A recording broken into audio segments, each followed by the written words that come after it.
That's because as a journalist, you must have a heart. These Ghanaian journalists are planning for their next big investigative story. They work for the Fourth Estate, an Accra-based non-profit public interest and accountability initiative by the Media Foundation for West Africa. We work with Ghanaians, we work with whistleblowers who give us information.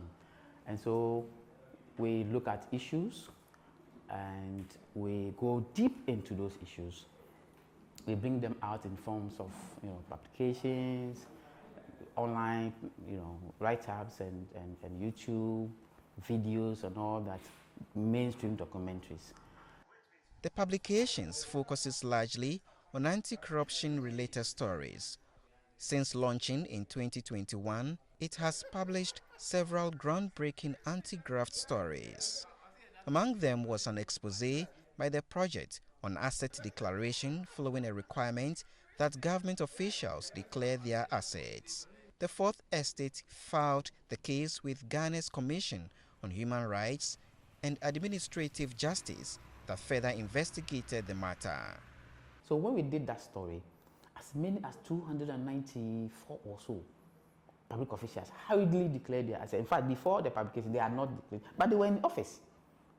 But when we published the story, very quickly, they declared their assets. And we thought that that was impactful and it sent the right message to authorities and to public officials. Anti-corruption campaigners say fighting corruption in Ghana has become a daunting task, despite the country launching the National Anti-Corruption Action Plan, a policy document with plans to combat corruption. The National Anti-Corruption Action Plan was the blueprint for all of us to fight corruption. However, in all these very glowing attributes that I gave, you would realize that there are so many gaps within the system that we haven't paid attention to. And for that matter, it makes the fight against corruption a difficult one. Some of those gaps include weak laws that hinder the work of state institutions mandated to investigate and prosecute corrupt public officials. Civil society groups like the Center for Democratic Development (CDD) are filling the gap and taking on the challenge.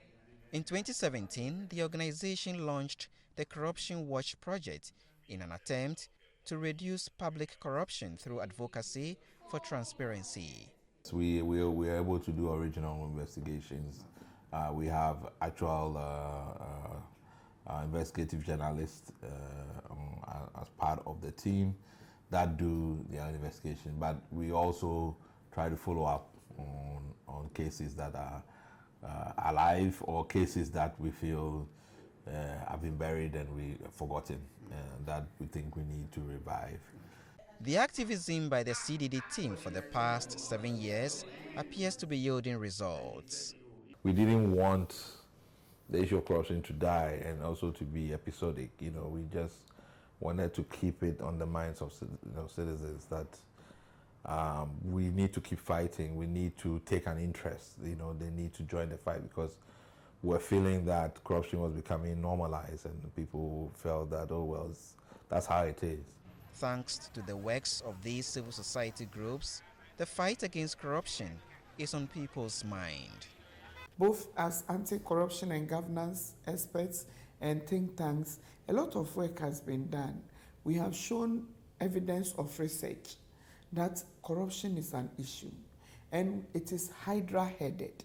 And to fight it, we need serious commitment. Isaac Kalaji, VOA News, Accra.